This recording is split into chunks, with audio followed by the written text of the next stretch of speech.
Bishop now, who's a lefty. I'll look at my modifier, and my secondary D100 is going to become a 25.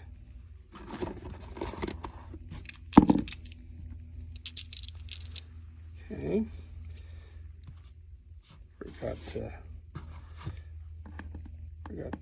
Now I'm moving these generally each play. In reality, you don't have to move them every time. You could only move them if you want when you realize you need to check whether that defender is in zone. So I could leave Gehrig here and just, you know, by default, really, no, he's going to hold. Anyways, for depiction purposes, I'll move it here, have him hold. Because obviously last inning where I forgot to move the fielder back from this line hugging back all the way and occupy right field, Ruth was in right field. Okay, so we got Bishop up.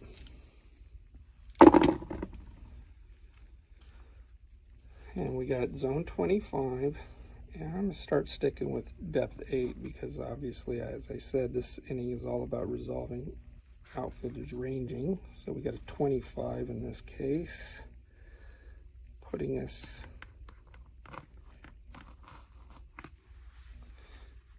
out here in left field, which is D.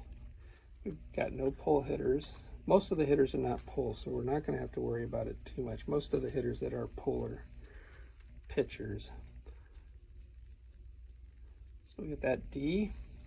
We got a fence depth of 19 away. First we got to see if he snares it. And usual's a 6. We rolled a 7, so he missed it by 1. So it dropped in for a single. Now we start checking if we can get this to be a triple instead. Yes, the fence distance is far enough away, as indicated by the star here. And we're checking Bishop's run. Yeah, he's a 15, so he makes it by the run rating of 12 or more. You check. The range missed by 1, check. And the fence distance is far enough, check. So this one is a triple, and this runner will score. So Bishop has delivered a triple. Let's move Gehrig back here.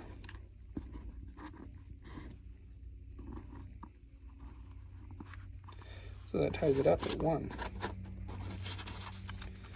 Let me look at my modifier, and we got a 75 coming up.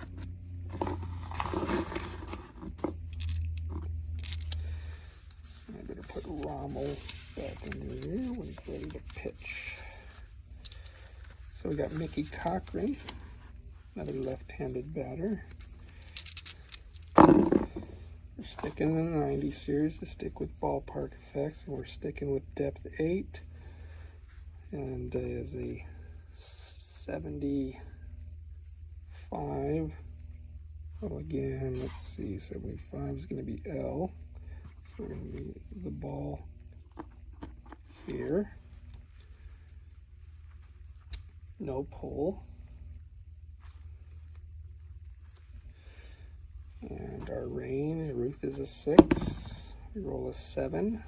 So he has missed the ball, but as I pointed out earlier, no 6-pointed star, so there's no chance of a triple, even though Mickey's run rating made the test.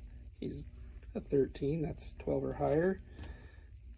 The fence, in fact, though, is too close. So even though we were only 1 different, we had basically 2 out of 3 checks.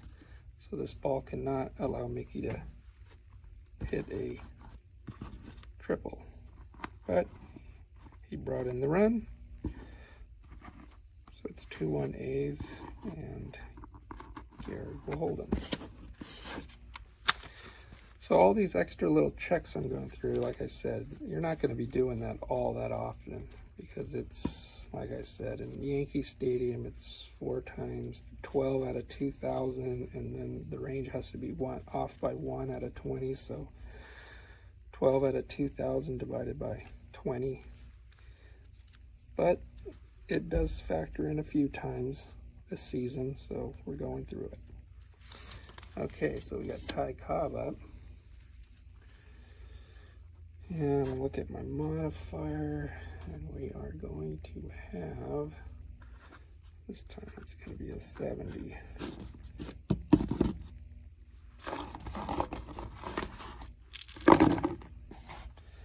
Okay, lefty, we got in the 90s again, because we're sticking with ballparks. So ballpark, this time, my depth is 8, I'm sticking with the 8. I got a 70, so this 70 is a K. This is a K, there's no pull. Cobb has no pull, so we're not moving that ball pulled.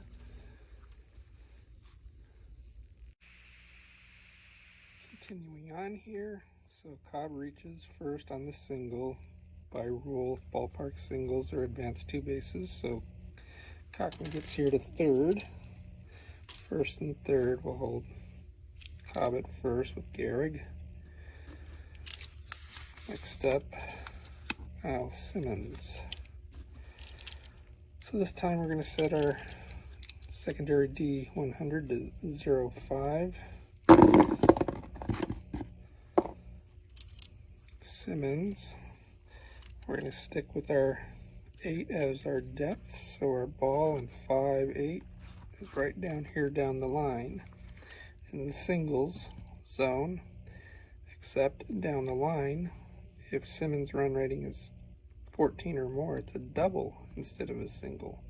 And of course, we look him up and he's a 20, so it's a double.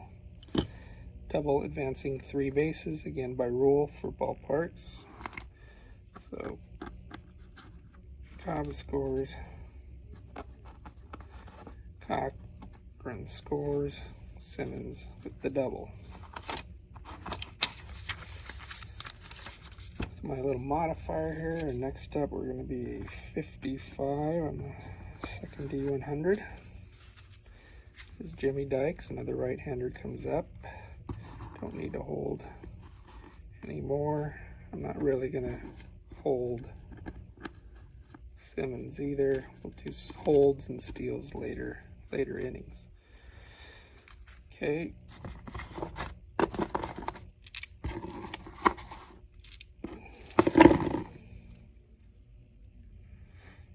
So again, you're in a matchup. I think I forgot to mention the matchup rule in the 90s again, because we're sticking with ballpark effects. So again, we're in the 90s. With Dykes up. Since it's a ballpark, we need a depth.